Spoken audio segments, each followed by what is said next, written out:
Hello, my fellow Elden Lords. Today will be my first build for Elden Ring. This is the War Mage. It is an advanced spell blade, or battle mage, if you will, that specializes in intelligence and faith, so you can basically get all the power you want. This is an extremely stat-heavy build, though, that will slow down quickly, but it is incredibly worth it late game, and especially journey to and forward with the power you'll be wielding. I'll be going over stats, gear, playstyle, but first off, this build's main stats are faith and intelligent. Secondary stats are dexterity, vigor, and mind. Before I go further, I'd like to say that vigor is more important than mind and dex. Invest in mind and dex when you feel you can, but vigor should be priority just because you'll need that health for the end game, because near the end game, if you only have 20 vigor, you'll just die in one hit. Your absolute goal for gear are the Prince of Death's Staff,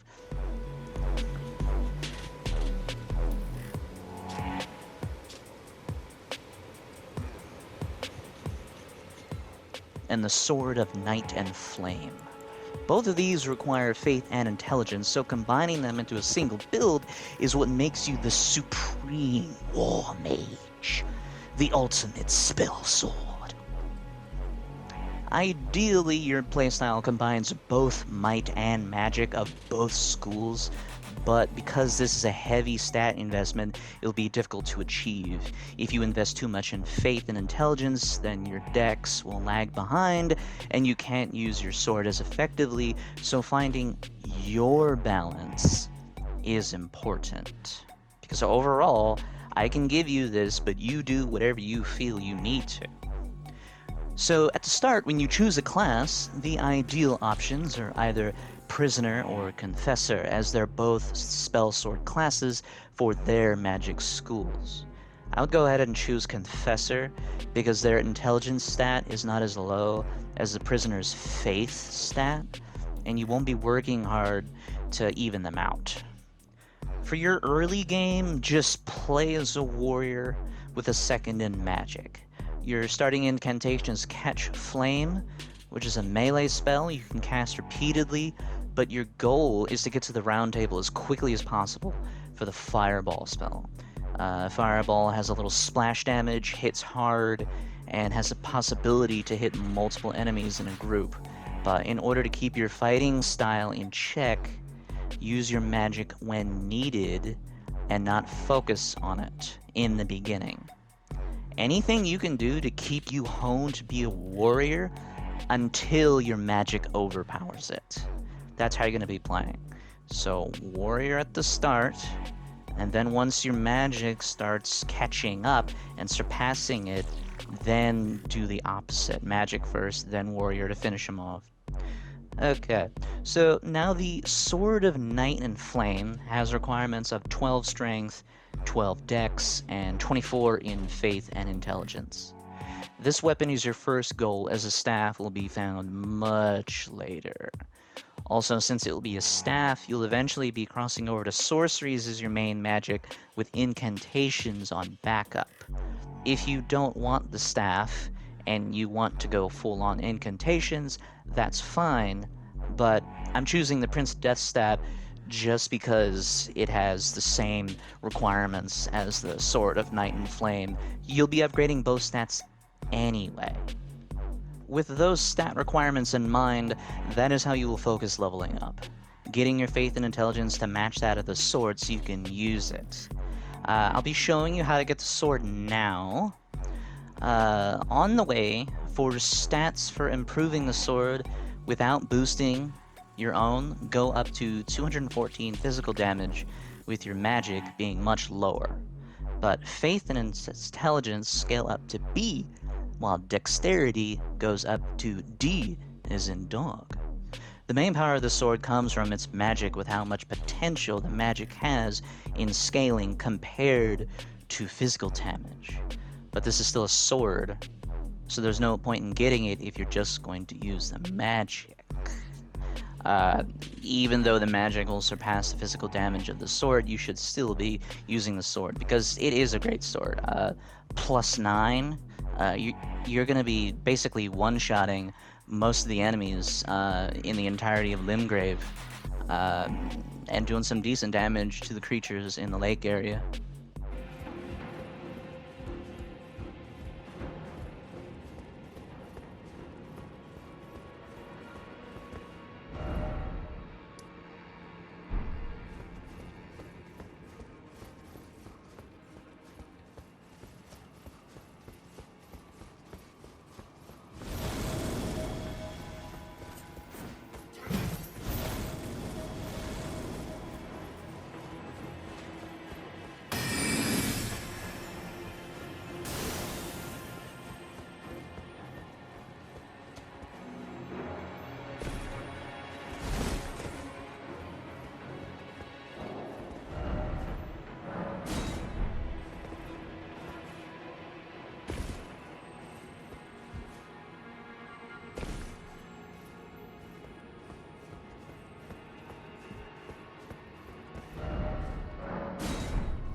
And now that you have the sword, upgrade it as much as possible and continue to fight like a warrior with a side in magic or incantations at your discretion.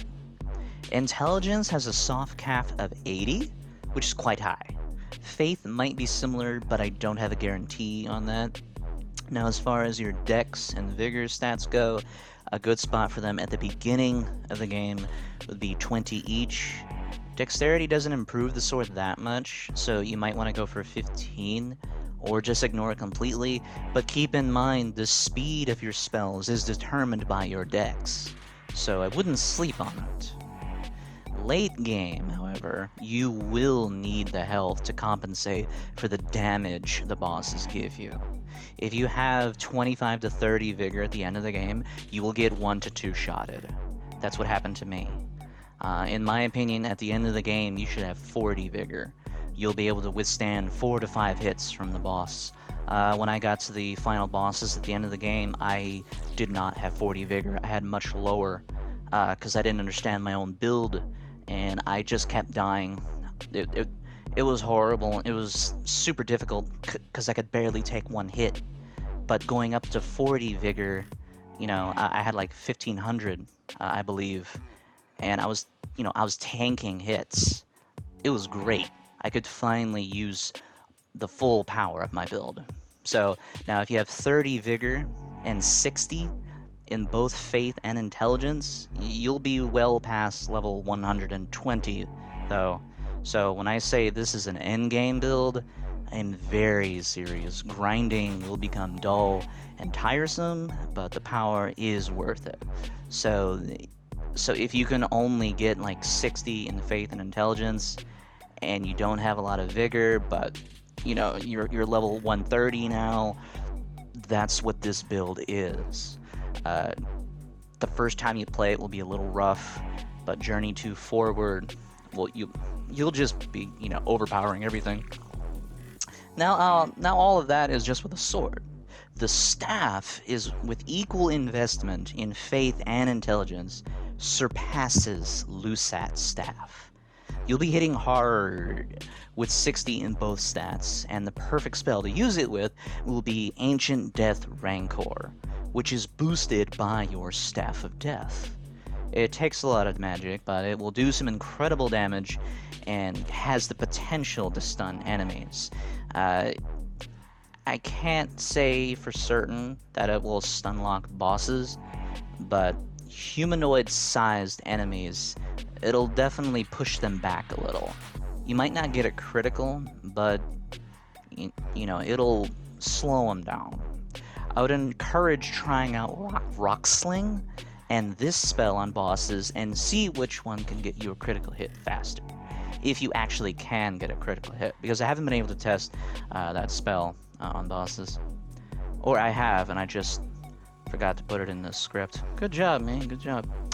Now I will show you how to get the Prince of Death staff. It's a long journey, to be honest, because most of it is a quest line with Ronnie the Witch, which requires you to kill General Radon and then delve into the city of Nokron, face the boss there, and then you can travel to Deep-Root Depths. However, because I forgot something, my character is currently on Journey 2, and I am not in Deep-Root Depths, though. So there will be a link down below to another video where at the end it shows you exactly how to get the staff at Deep-Root Depths. So check that out, there you go. Or you can look it up elsewhere. I do apologize for that. It was a complete oversight on my part when I was doing this. Anyway, in Deep-Root Depths, there is a secret boss here, which gives you some really cool faith spells. Once you beat the boss, make sure you've been talking to Fia at the round table. That's the lady who likes to hug you. The moment you reach the capital, Altus Plateau, talk to her and she will give you new dialogue. She should give you a knife. Talk to that dude named D, who talks to you about Deathroot in the next room. Teleport away from the round table. Go back to the round table. And in the back room past the Smith, Master Hugh, go to that room. And then after you explore that room, teleport back to the boss area in Deep-Root Depths. And Fia will be there. And if you choose all the nice dialogue options, you'll get a secret boss. And you'll get some really cool lightning spells from the Remembrance. So that's really it for your mainline weapons. I'm not going to go over armor or anything like that. The armor I show in this, oh gosh, I'm going to have to look at the footage, but the armor I show in this, the Preceptor's helmet, you get that from Saluvis, and if you're doing Ronnie the Witch's questline, you're going to get that anyway.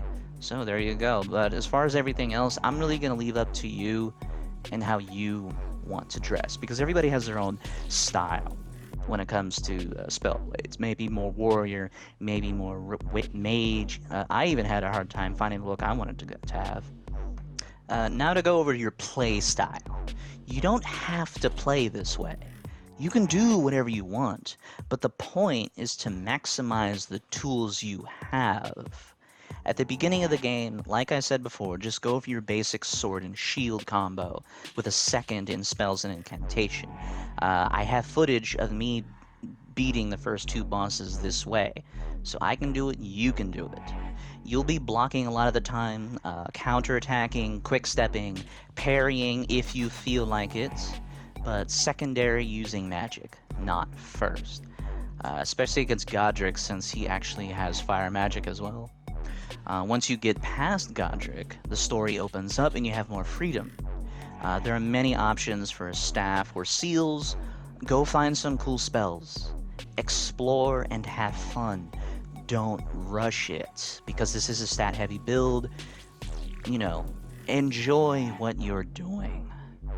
The Wolf of Radagon and Renala at the Academy are easy pickings for a melee battle, and harder for magic because of how fast they are at casting. So if you feel like you're mostly just a melee fighter, that's okay, because you're the counter to those bosses. This is still the beginning part of the game. I fought the Red Wolf as a mage, and my reaction was I'd rather fight a dragon.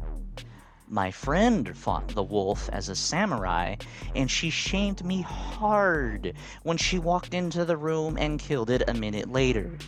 You're going to be okay. Your playstyle will continue to be sword and shield once you get the Sword of Night and Flame, with the bonus that you're still a spellcaster because of that sword's abilities. You get two extremely powerful spells that you'll be seeing in this footage. At this point, it is up to you when you want to transition to staff or seal, as eventually your magic will surpass your physical damage, and the bosses will smash you with your low endurance. You won't really be able to block anymore because you're not raising your endurance. So you'll have to go Spellblade. My opinion for bosses would be to use your Rock Sling to stun them, and then follow up with a melee for a critical. It's a great combo. Everyone should use it if they have magic. Keep slashing when you can, but be careful and back off when you need to, because your sword casts spells. You effectively have two staves. You can use Comet Azure in two different ways. You can use the Comet Azure with your staff and just keep holding it, or you can use it with your sword for a shorter experience, but still some good damage. You can use Rock Sling from your staff and the Flame from your sword. Experiment. You have so much power and so many different ways you can use it. Now that we've covered all the important bits of the build, because that's really it. Stats are important, the weapons you're going to be using, the playstyle, all of that is the actual what you're trying to do. Now that that's over, I'm going to go over the small details like talismans and mixed physiques you might be interested in getting.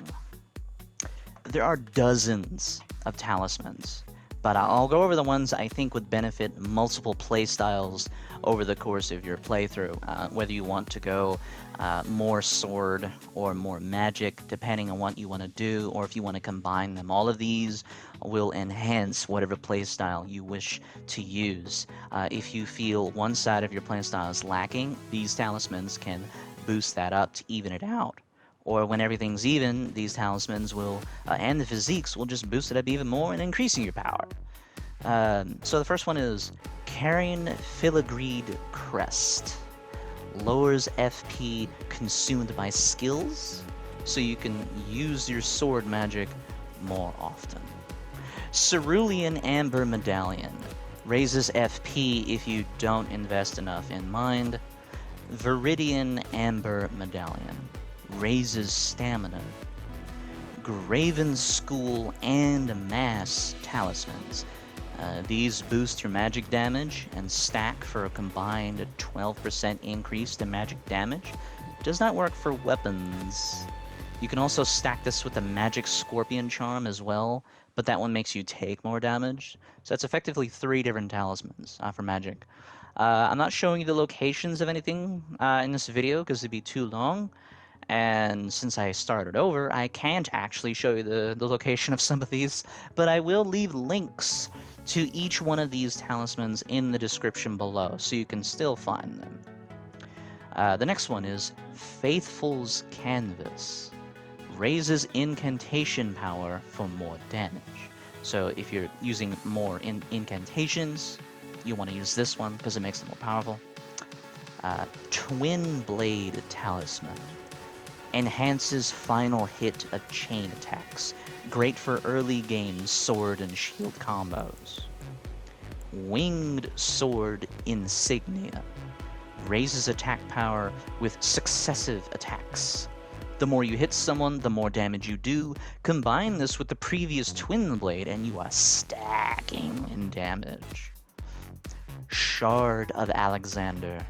Greatly boosts attack power of skills, which means your magic sword. So this will actually increase the damage of your Comet Azure from your sword. Dragon Crest Great Shield Talisman. This increases your damage resistance by 20%, but it lowers the higher your defense gets. So if you have a low defense, yeah, you'll just, 20%. But the higher your defense is getting, the 20% won't do as much. It's kind of like taxes. When you have a low-priced item, the tax is pretty low. The higher the item price is, the higher the tax is. But if you have a set thing that's supposed to be reducing, the percentage is going to not really mean as much the higher it is. So it is 20%, but it doesn't mean as much if you already have a lot of damage resistance. But the great thing about this is, if you combine this with Radagon's Soar Seal, which increases the damage you take, with this talisman, it is strong enough to override the damage from Radagon's Soar Seal. And you can use that talisman without any worry of taking extra damage. Radagon Sword Seal increases your strength, dexterity, and vigor. So if you're not increasing your dexterity, you know, Radagon Sword Seal will help you out. I believe it's like 5 points, I believe. Some of these talismans are easy to obtain. Others are very late game and are missable, but they all complement whatever playstyle you wish to use, whether you're more blade or spell. So that's it for talismans. Next up is alchemical concoctions for your flask of Wondrous physique, because there's so many ways to improve your gameplay. Just keep taking that venom, be like Bane, get stonk. Next up, Cerulean Hidden Tear. This is the one for the flask that eliminates magic consumption for 15 seconds. So basically, you have unlimited magic for 15 seconds. So just take out your common Azure and one-shot some baby dragons. Thorny Cracked Tear. Consecutive attacks do more damage. Combine this with a talisman I mentioned, and maybe you don't want to use spells. Just keep smacking people across the face saying, "Who's your daddy? Who's your daddy?" Flame Shrouding Cracked Tear. Boosts fire attacks. Great for your early fireball. Magic Shrouding Tear.